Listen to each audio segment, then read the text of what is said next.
अस्सलाम वालेकुम नाज़रीन, नादिर न्यूज़ में आपका इस्तकबाल है। चलिए जानते हैं आज की खबर।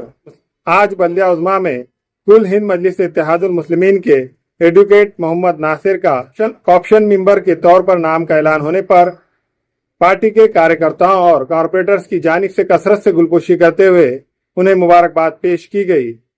नांदेड़ वागला शहर बल्दिया उज़्मा का आम इजलास मेयर श्रीमती कविता संतोष मोड़ी की मौजूदगी में मुनक्कद हुआ। इस इजलास में कुल हिंद मजलिस इत्तेहादुल मुस्लिमीन की जानिब से कॉप्शन मेंबर के तौर पर एडवोकेट मोहम्मद नासिर के नाम का इंतखाब अमल में आया। वाज़ेह रहे कि नांदेड़ बल्दिया उज़्मा में कुल हिंद मजलिस इत्तेहादुल मुस्लिमीन के 14 कारपोरेटर्स अवाम के वोटों से शानदार कामयाबी हासिल करके मुंतखब हुए।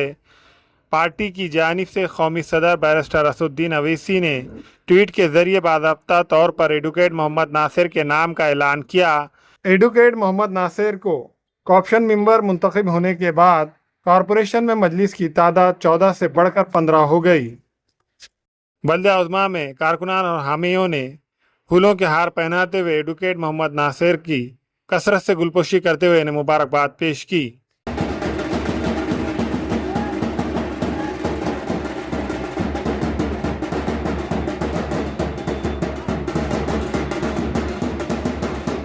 अल्हम्दुलिल्लाह, बहुत बहुत शुक्रिया अदा करता हूँ मैं नक़ीब मिल्लत जनाब असदुद्दीन अवैसी साहब और हबीब मिल्लत जनाब अकबरुद्दीन अवैसी साहब, हमारे यहाँ के इंचार्ज कौसर मोहिउद्दीन साहब कारवां MLA, हमारे महाराष्ट्र के सदर जनाब इम्तियाज़ जलील साहब और हमारे यहाँ की जो लीडरशिप है होनहार हमारे साबिक़ा महाराष्ट्र के सदर जनाब सैयद मोइन साहब, मराठवाड़ा सदर जनाब फ़िरोज़ लाला साहब, मिर्ज़ा अमजद बेग साहब और हमारे सभी कारपोरेटर्स का मैं तहे दिल से शुक्रिया अदा करता हूँ कि उन्होंने मुझे इस काबिल समझा कि मैं ये काम अंजाम दे सकूँ। इंशाअल्लाह मैं उनके उम्मीदों पर पूरा उतरूँगा।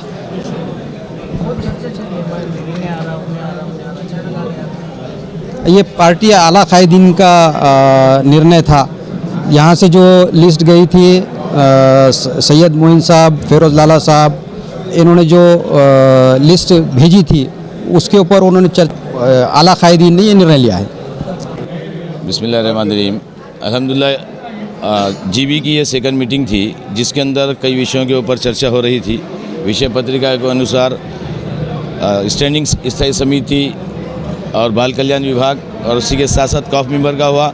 मैं नक़ीब मिल्लत अलहाज बैरिस्टर असदुद्दीन अवैसी साहब, अकबरुद्दीन अवैसी साहब और महाराष्ट्र सदर इम्तियाज़ जलील साहब का और मुकामी जो हमारे ज़िम्मेदार है साबिक़ा सदर सैयद मोइन साहब, फ़िरोज़ खान साहब, अमजद बेग साहब का जो हमारे कॉप मेंबर के तौर पे नासिर भाई को बनाए गए हैं, मैं उन्हें मुबारकबाद भी देता हूँ और उनका शुक्रिया भी अदा करता हूँ। और जीबी की मीटिंग में जो चीज़ें तय हुई थी उसके अंदर अटल बिहारी वाजपेयी का जो पुतला नस्ब करना था, जो गवर्नमेंट के तहत आया था, लेकिन हमारा यह था कि भाई ठीक है, आप एक साबिक़ा प्रधानमंत्री है जिन्होंने इस मुल्क की गंगा जमनी तहज़ीब को एक साथ जोड़ के रखा, शाइन इंडिया के तहत इस मुल्क के अंदर काम किया, लेकिन उसी के साथ साथ उन मुहिबान वतन को भी याद किया जाए जिन्होंने अपनी कुर्बानियाँ देकर अंग्रेज़ों को इस मुल्क से भगाने में किरदार अदा किया।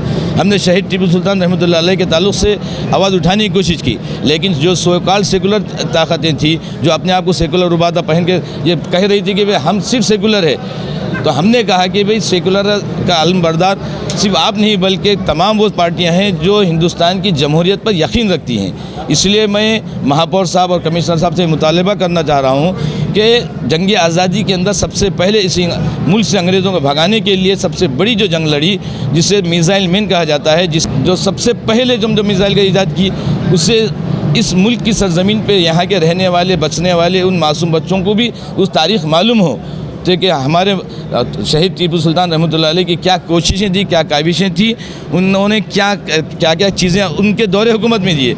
आज औरतों को जो आज हक से जीने का आज़ादी दी गई है, औरतों को समझो ग़ुलामी की जंजीरों से आज़ाद करने का काम टीपू सुल्तान रहमतुल्लाह अलैह ने किया।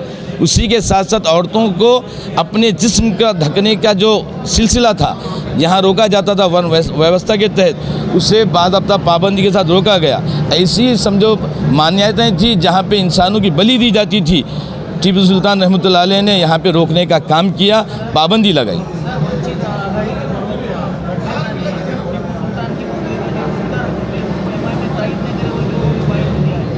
झूठ बात है। असल में अगर उन्होंने वो बात रखते थे तो वंचित के जो गठ नेता थे सबसे पहले हमें कहते थे, लेकिन क्योंकि कांग्रेस के अब्दुल गफ्फार ने जब बात की तो उसके अंदर कहीं पर भी किसी का उस चीज़ का उल्लेख नहीं होना, जिक्र हुआ।